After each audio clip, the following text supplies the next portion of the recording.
ভারতের ঝাড়খণ্ড রাজ্যের নির্বাচনকে ঘিরে গত কয়েকদিন ধরেই বারবার উচ্চারিত হচ্ছে বাংলাদেশিদের নাম।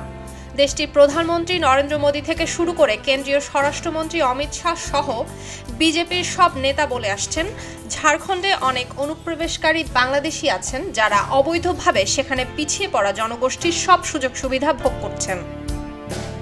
ঝাড়খণ্ডের এই নির্বাচনে কথিত অবৈধ অনুপ্রবেশকারী বাংলাদেশিদের নিয়ে সর্বোচ্চ কাণ্ডজ্ঞানহীনতা দেখিয়েছে বিজেপি।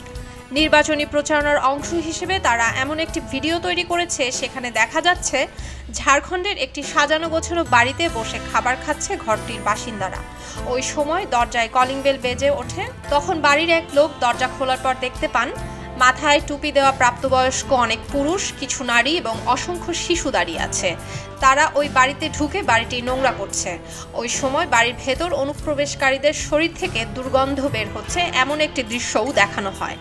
এর মাধ্যমে মূলত বাংলাদেশি অনুপ্রবেশকারীদের বোঝানো হয়েছে যারা বাংলাদেশ থেকে ঝাড়খণ্ডে গিয়ে সেখানকার পরিবেশ নষ্ট করছে।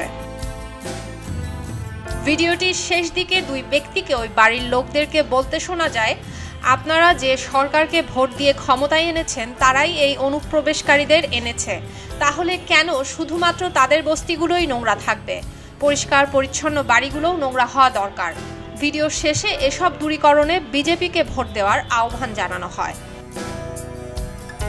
এদিকে কাতার ভিত্তিক সংবাদ মাধ্যম আল জাজিরা জানিয়েছে, এই ভিডিওটির মাধ্যমে মূলত মুসলিম এবং বাংলাদেশিদেরকে হেয় করা হয়েছে। ভিডিওটি অত্যন্ত কুরুচিপূর্ণ হওয়ায় ভারতের নির্বাচন কমিশন এটি বিজেপির প্রচারণা থেকে বাদ দেওয়ার নির্দেশও দিয়েছে ইতোমধ্যে। সুলতানা দিনা, খবরের কাগজ।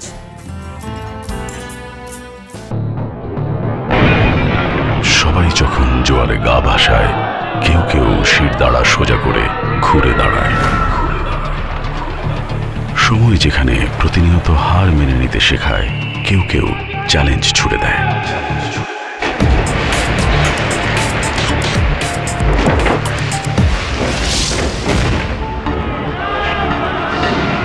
পক্ষপাতের ভিড়ে আজ থেকে কোনো পক্ষ নয়, খবর হবে নিরপেক্ষ।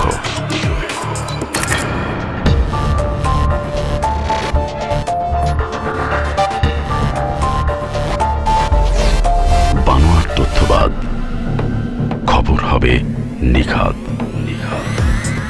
ভেঙে গুজবের শিক, খবর হবে নির্ভীক।